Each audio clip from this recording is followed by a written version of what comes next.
Respect failure as much as you respect success. In fact, fear people who have not failed. They are too innocent to counsel you. There is a requisite level of failure you must carry as a badge to balance your understanding in counseling people. Believe me, anybody who comes to you with 100 over 100 is still a child in the school of success. There is a requisite scar that gives you a balanced perspective. Have you failed enough to be able to talk to me? Don't tell me all the stories. I just prayed and the person was healed. I just spoke and they gave me an auditorium. You are not the person to counsel me. I respect you. Carry your results until you learn the other side of life. My goodness, there are people that have failed enough and they can talk to you. When they talk to you, they utter from their pain. Their pain has been turned to wisdom. Every sentence is a life lesson.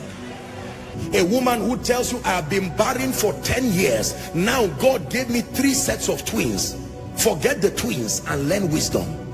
Don't just respect crowns, respect scars.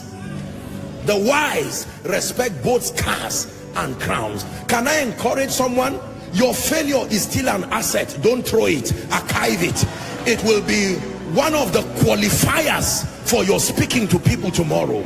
Apostle, I have cried, I have failed in life.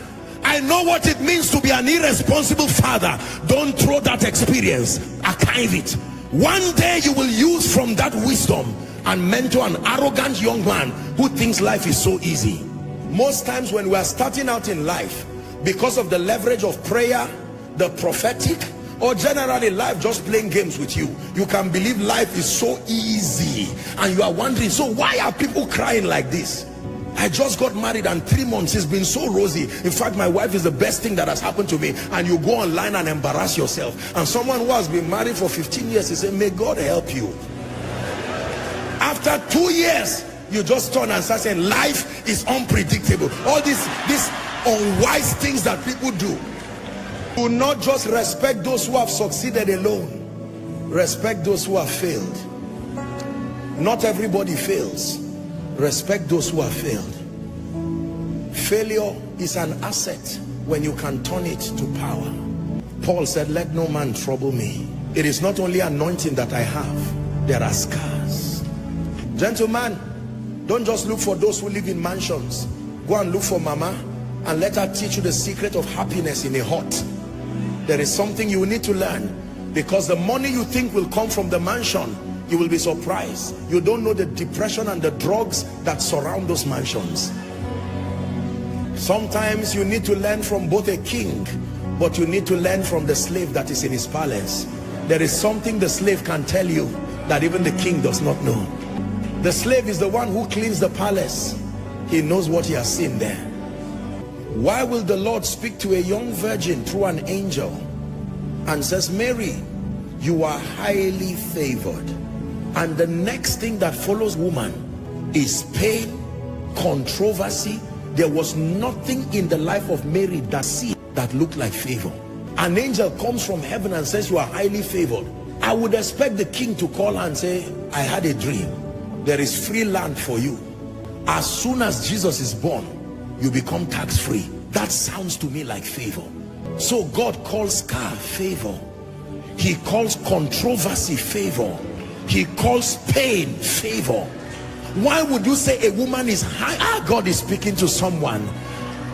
Don't listen, you may cry, but don't be embarrassed about your failures again. There is something about the speaking of God, that until you are at your lowest moment, there is something about the voice of God you cannot hear. There is a pain requirement to hear certain things about God.